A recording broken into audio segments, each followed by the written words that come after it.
Good morning. It is Wednesday, September 14th. I'm meteorologist Alexandra Cranford, and we're going into detail with what's happening in the tropics, including details on a new tropical depression in the Atlantic Ocean. This is Tropical Depression 7 that we're talking about, and just as of 10 a.m. Wednesday Central Time, advisories are now being issued on what has been designated a tropical depression. This is the same spot that we've been watching. Yesterday, it was Invest 96. In fact, even early this morning, it was still an Invest, an area of investigation.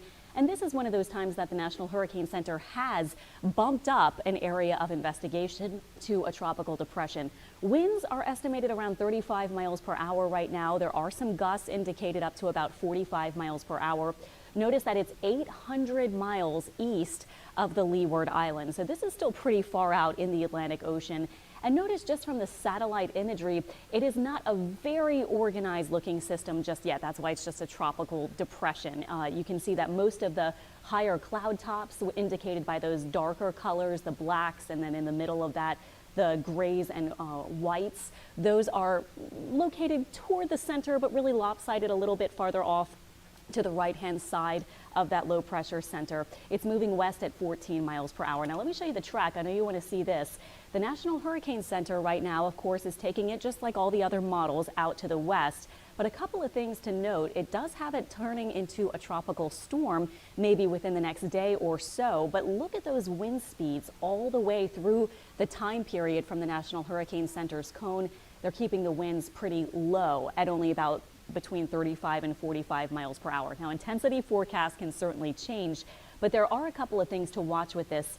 There is some dry air, there is some wind shear, and also it will be eventually moving into this area near the islands, the Leeward Islands first, and then perhaps near Puerto Rico, and then maybe toward the island of Hispaniola. This would be by this weekend, maybe even Sunday to Monday, that it reaches this area around Haiti and the Dominican Republic. So it's going to be a while. We still have a long time to track it, but just interesting to see all those factors that we've been talking about over the past couple of days that are possibly going to hinder its further organization. The National Hurricane Center is going with that as well.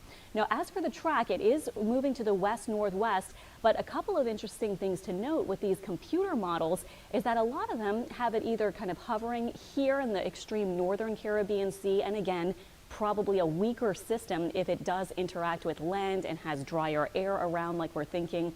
Some of the models have it curving out over here and getting drawn to the north with some high pressure kind of pushing it that way, possibly within the next few days or by this weekend. So the direction, of course, we'll have to keep tracking. That's why there's the cone of uncertainty with a big gap at the end where it could end up. But at this point, it's not looking like a particular problem for the Gulf Coast or a concern, at least in the next maybe week plus, and it could be longer. This could either do many things. It could fizzle, it could, have a hard time with the dry air like we've seen some of the other waves out there doing. And we'll just kind of have to track it and see. It could take that curve to the north as well, depending on what the steering currents do end up being like in the next several days to the weekend. The 2022 Atlantic hurricane season names, we've made it through Earl, so if this does become a tropical storm like it's forecast to at some point in the next day or so, it would get the name Fiona, and after that is Gaston. But at this point, there is no indication of Gaston out there. Let me show you really quickly the dry air that it is kind of fighting right now. You can see it hinging in on the southern side. You can see a big pocket of dry air off to the north. And as this system moves toward the Leeward Islands, notice that there is some dry air plus those land, of course, and interacting with land often disrupts the organization and makes it hard for a system sometimes even to hang on to what organization it has. And sometimes, of course, it does especially hinder it from strengthening any further. So right now we're just kind of watching, and we will continue tracking it. It's still way out in the Atlantic, but again, forecast to become, well, right now it is Tropical Depression 7, forecast to become possibly Tropical Storm Fiona sometime soon. And again, just one more look at that track from the National Hurricane Center. In fact, they even have it dropping back to a low pressure center, not even a tropical storm, at the end of their forecast by Monday. Again, we will see. The farther out in time you go, the more uncertain things are. Just something for us to watch and keep an eye on at this point. Nowhere near us, and at this point, not looking like it would be a threat to the Gulf Coast. but we will, of course, continue to watch everything really closely. We're pretty much still at the peak of hurricane season as we are in mid-September. That'll do it for this morning's update. We'll have more coming for you throughout the week, and we'll see you on the noon show on Eyewitness News. I'm meteorologist Alexandra Cranford.